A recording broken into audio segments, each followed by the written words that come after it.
The frantic, rhythmic sound of heavy claws tearing into rotting wood echoed through the suffocating darkness of the abandoned corridor. Dust motes, thick as falling snow, danced wildly in the beam of my tactical flashlight as it swept across the crumbling plaster. "Easy, Max. Hey, easy, boy," I shouted, my voice cracking slightly against the dead, heavy air of the quarantine ward.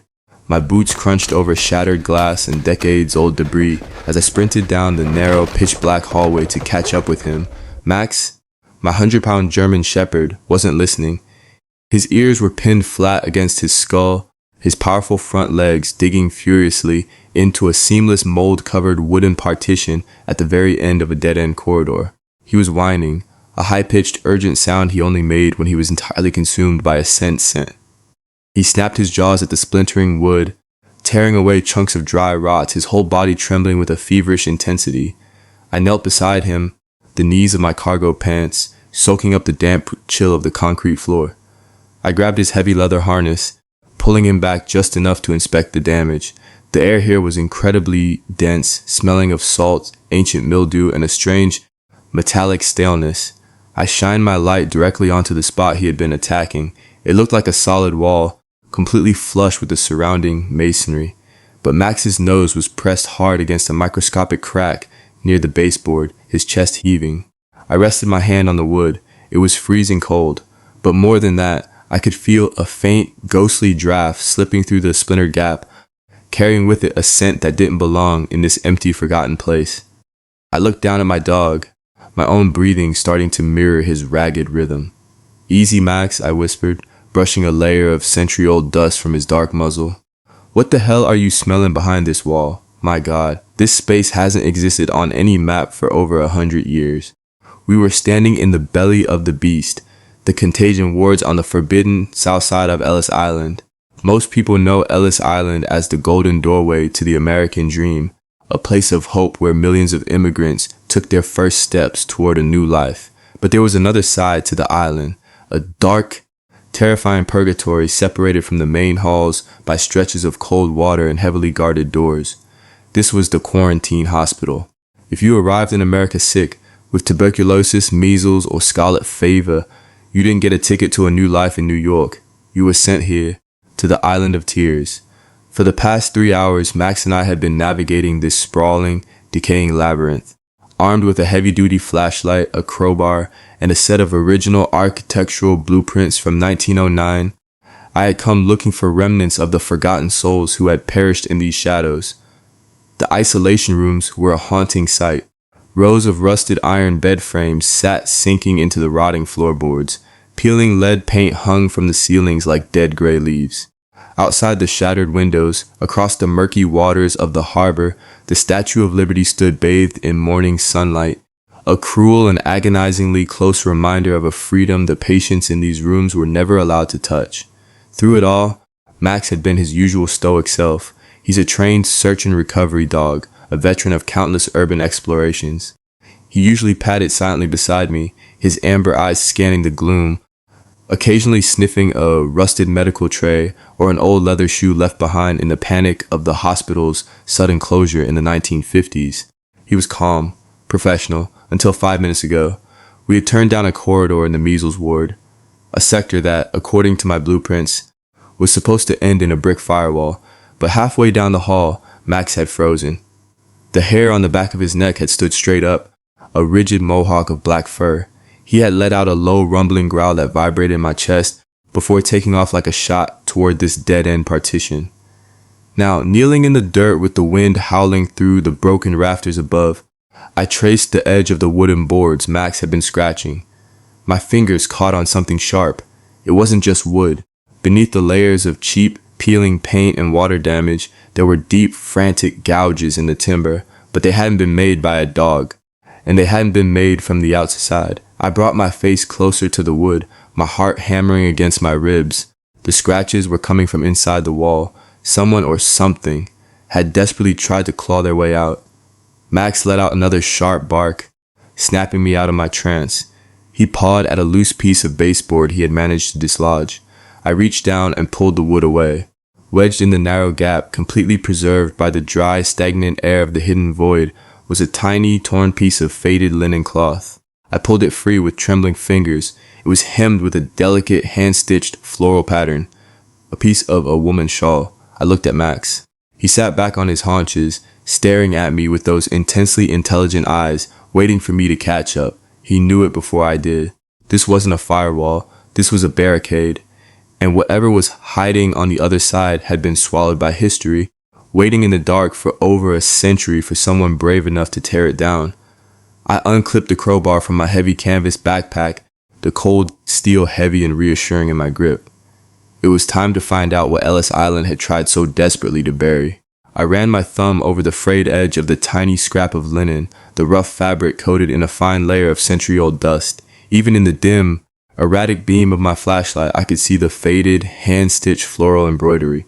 It was delicate, personal, a fragment of a woman's shawl, violently torn and wedged into the microscopic gap between the floorboards and the false wall. My heart pounded a heavy, rhythmic drumbeat against my ribs as I looked down at Max. My German Shepherd hadn't moved an inch. He was sitting at rigid attention, his ears pricked forward, staring at the rotting wooden partition as if he could see straight through it. He let out a low, mournful whine, a sound he rarely made, a sound reserved not for danger but for grief. Dogs have a sixth sense for sorrow, and right now, Max was drowning in it. To understand the weight of what we were standing in front of, you have to understand the true hidden nature of Ellis Island. Most history books paint a picture of triumphant arrivals, of millions of weary travelers shedding their pasts beneath the copper shadow of the Statue of Liberty to step into the American dream. And for many, that was true, but there was a darker, deeply guarded chapter to this island, a shadow cast directly beneath the torch of liberty. As I adjusted my grip on my heavy steel crowbar, I swept my flashlight back down the endless, decaying corridor we had just navigated. This was the south side, the contagion wards, the quarantine hospital. If you stepped off the boat after a brutal weeks-long voyage across the Atlantic and a sharp-eyed inspector in the Great Hall suspected you were sick, your American dream ended instantly with a single terrifying stroke of chalk on your lapel, an E for eyes, an L for lameness, or the dreaded TC for trachoma. Within minutes, you were pulled from the massive crowds, separated from your screaming children or weeping spouse, and ferried across a narrow slip of water to this very building. They called it the Island of Tears. For thousands, this hospital wasn't a place of healing. It was a purgatory of isolation. If your illness was deemed incurable or highly infectious, you weren't just denied entry into the United States. You were locked away behind these thick brick walls until you either recovered against all odds or you died alone, thousands of miles from home, watching the ferries carry lucky families to Manhattan through barred, clouded windows. I turned my attention back to the unmapped wall. The air in this specific dead-end hallway felt remarkably heavy, suffocating and thick with the smell of dry rot, rusted iron, and a strange metallic staleness that made the hairs on my arms stand up. I raised my flashlight, tracing the perimeter of the wooden boards. This wasn't a structural wall. It was a barricade, hastily erected with whatever scrap lumber was available. But why? The hospital had been meticulously designed by elite architects in 1909. Every inch of the floor plan in my backpack was accounted for. Every isolation cell, every nurse's station, every autopsy room. This space simply did not exist. Max paced back and forth in front of the wood, his nose pressed so hard against the seam that he was leaving wet smudges on the dust. He sneezed, shaking his massive head, but immediately returned to tracking the scent. He was picking up on something trapped in the stagnant air behind the barricade. I knelt down beside him, shining my light on the frantic deep gouges scratched into the wood near the floor. I had seen them earlier, but looking closer now, the reality of those marks sent a violent shiver down my spine. They were desperate, chaotic. The wood was splintered and broken from the inside out, as if someone had used their bare fingernails, perhaps a small piece of metal, try and claw their way back into the corridor. The torn piece of linen I held in my hand hadn't been accidentally snagged. It had been stuffed into the crack, perhaps to signal for help, or perhaps to seal the room off entirely. "All right, Max, stand back, buddy," I whispered, my voice echoing unnaturally in the dead silence of the ward. Max obediently took 2 steps back, his amber eyes locked on the wall, his body tense and ready. I wedged the flat edge of my crowbar into the deepest crack near the baseboard, right where the wood was most compromised by decades of moisture and termite damage. I took a deep breath, the cold, dusty air filling my lungs, and threw my weight against the heavy steel bar. The ancient wood screamed. It was a horrific, agonizing sound of tearing nails and snapping timber that echoed down the empty hospital wings like a gunshot. A thick cloud of gray, choking dust erupted from the fracture, blinding the beam of my tactical light for a terrifying second. The building groaned in response, a few loose pieces of plaster raining down from the vaulted ceiling above us. I coughed, waving the dust away from my face, my eyes watering as I leaned in to shine my light into the newly opened void. The stale, freezing breath of the past poured out of the darkness, carrying with it a secret that had been desperately buried for over a century. The agonizing screech of tearing wood was immediately swallowed by a much deeper, far more terrifying sound. A low, guttural groan echoed through the skeletal remains of the corridor, vibrating up through the soles of my boots. The ancient hospital was protesting. By prying at the barricade, I had disturbed a structural equilibrium that had stood untouched for a century. Above me, the vaulted plaster ceiling began to rain a steady shower of gray dust, rusted nails, and brittle debris. Suddenly, my main tactical flashlight flickered violently. The intense, freezing dampness trapped behind the false wall hit the hot bulb and battery casing, and with a sharp electrical pop, the beam died completely. Total, suffocating darkness crashed down on us. The air in the narrow hallway felt instantly heavier, tasting of lead paint, pulverized mortar, and the bitter salt of the New York harbor. I stood frozen, my knuckles white around the steel shaft of the crowbar, entirely blind in a decaying building that was actively threatening to collapse on my head. The isolation of the Island of Tears suddenly felt overwhelmingly real. "Max," I whispered, the word barely making it past my teeth in the suffocating blackness. Before I could even reach out with my free hand to find him, I felt the unmistakable vice-like grip of powerful jaws clamping onto the heavy canvas fabric of my cargo pants. Max didn't just tug. He threw his entire 100-pound weight backward, violently yanking me away from the fractured wall. I stumbled, my boots slipping on the debris, and fell hard onto my back. A fraction of a second later, a massive, waterlogged wooden beam tore loose from the ceiling and crashed down exactly where I had just been standing. The impact shook the floorboards, sending a suffocating shock wave of century-old dust rolling over us. My heart was hammering against my ribs like a trapped bird. I scrambled backward, coughing violently, fumbling blindly in one of my tactical pockets for my backup light. Beside me, Max let out a sharp, commanding bark. He wasn't retreating. I heard the scuff of his heavy paws moving forward again, straight back into the danger zone where the ceiling had just caved in. "Max, wait! Hold!"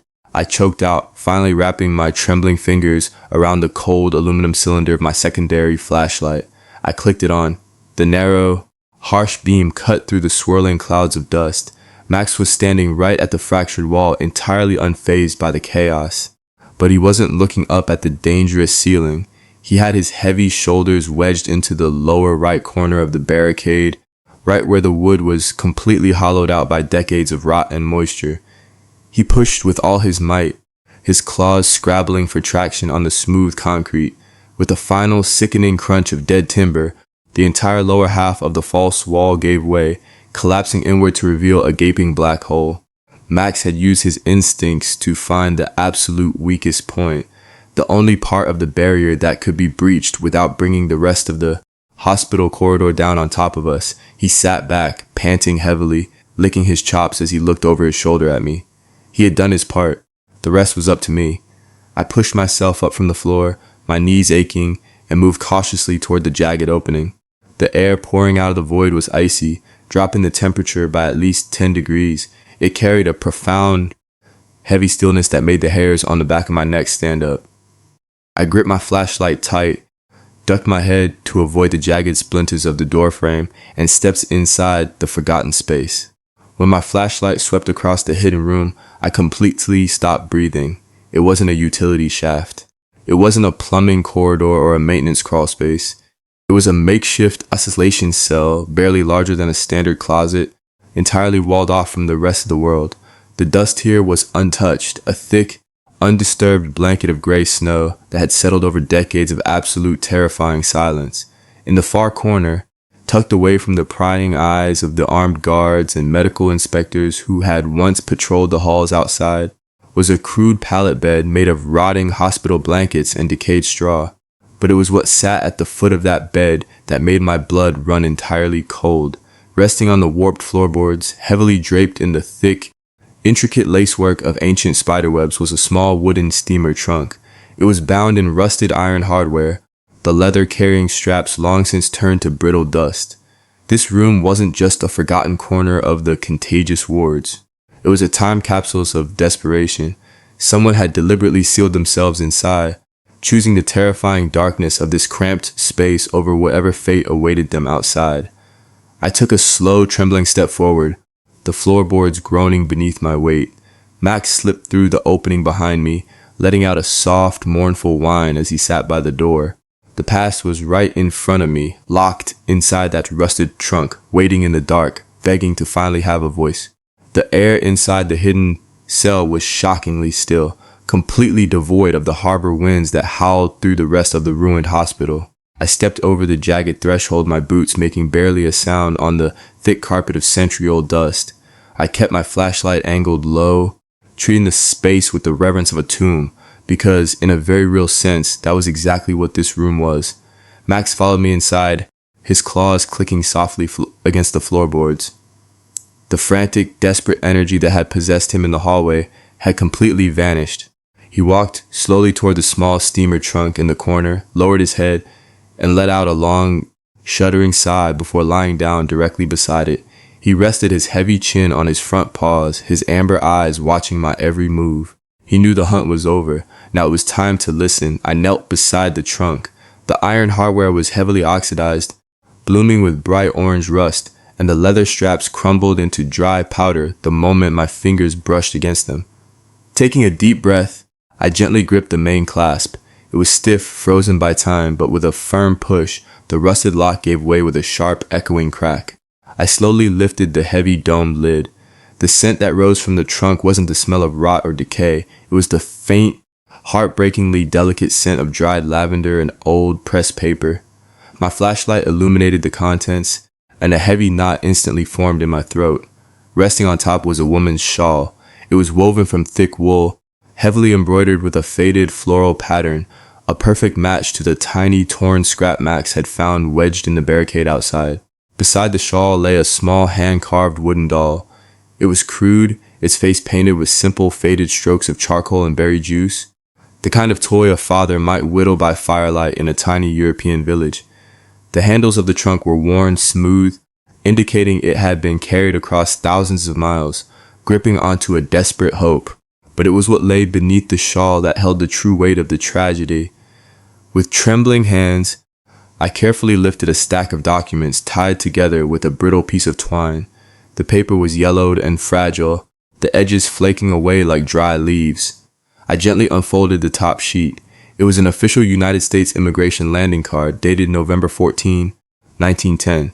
The ship was listed as the SS America, originating from Hamburg. Katarina Novak, I read aloud, my voice barely a whisper in the suffocating silence. Age 26, and traveling with her, a daughter, Sophia, age 6. I pulled the next document from the stack. It wasn't an entry visa. It was a medical inspection card from the Ellis Island hospital, stamped with a massive, terrifying red X and the letters TB, tuberculosis.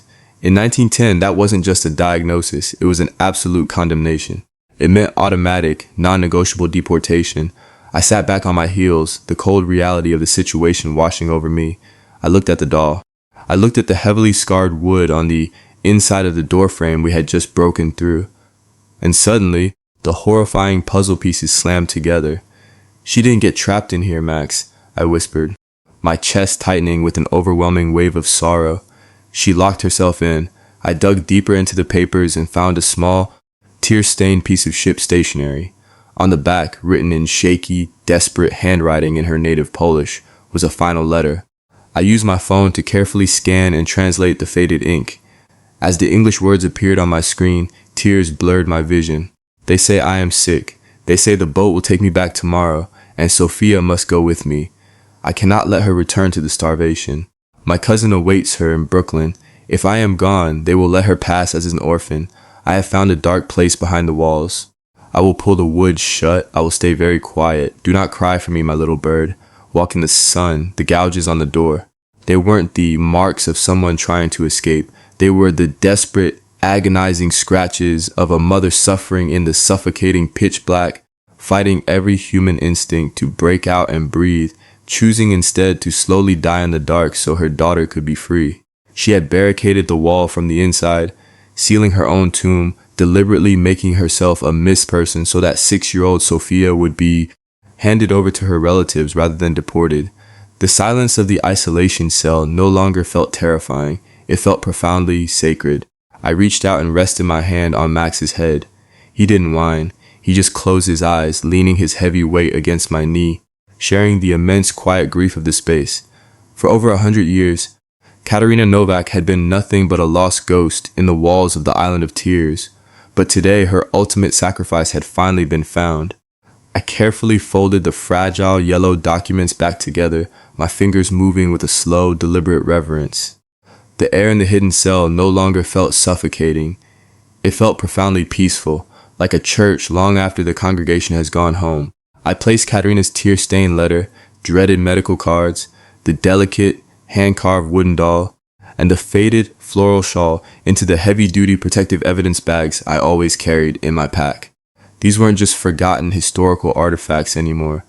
They were the final, tangible proof of a mother's immeasurable love, a love that had been trapped in the dark for over a century, waiting for someone to finally set it free. Max remained unusually quiet. As I zipped up my canvas backpack, he stepped forward and pressed his cold, wet nose against the rusted iron hardware of the steamer trunk one last time, letting out a soft, barely audible breath. He knew. Dogs don't understand the concept of time, nor do they comprehend the complex tragedies of human history, but they understand the raw emotional weight left behind in a room. Max had sensed the pain, he had tracked the desperation, and now he understood the peace. "Good boy, Max," I whispered, my voice thick with emotion as I knelt down and scratched him behind his ears. "You did good today, buddy. Let's get out of here. Let's go home." We stepped out of the makeshift tomb and back into the decaying, debris-filled corridor of the contagious wards. The journey back through the ruined hospital felt completely different than our tense, suspenseful arrival. The menacing shadows of the Island of Tears no longer felt threatening. They felt solemn, carrying a heavy dignity. We navigated the shattered glass, the rotting floorboards, and the collapsed ceilings with a quiet respect, leaving the darkness behind us. When we finally reached the heavy, rusted steel exit doors on the ground floor, I leaned my shoulder against them and pushed. The doors groaned open, and the intense, blinding light of the late afternoon sun washed over us.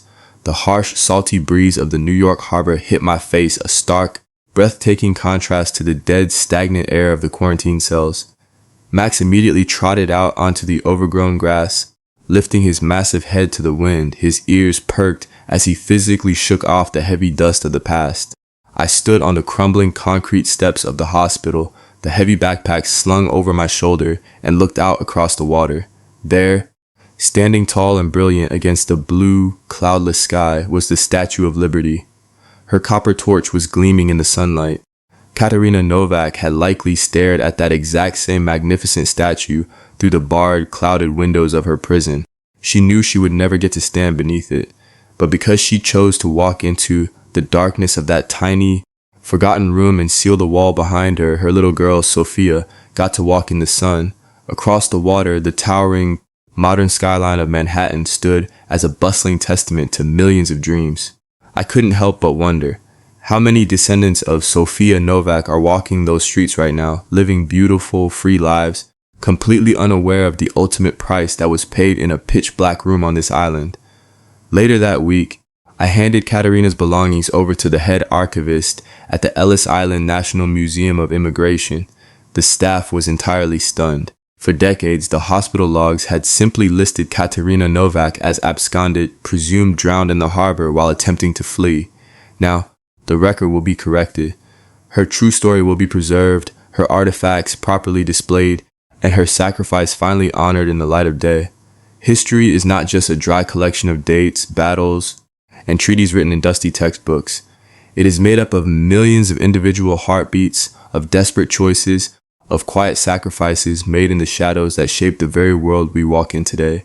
Time can bury all things, but the truth is always waiting for the day it is brought to light. History is always present right beneath our footsteps. What do you think about the secret that Max just sniffed out today? Please comment below. Don't forget to like and subscribe to the channel to accompany me and Max on our next historical excavations.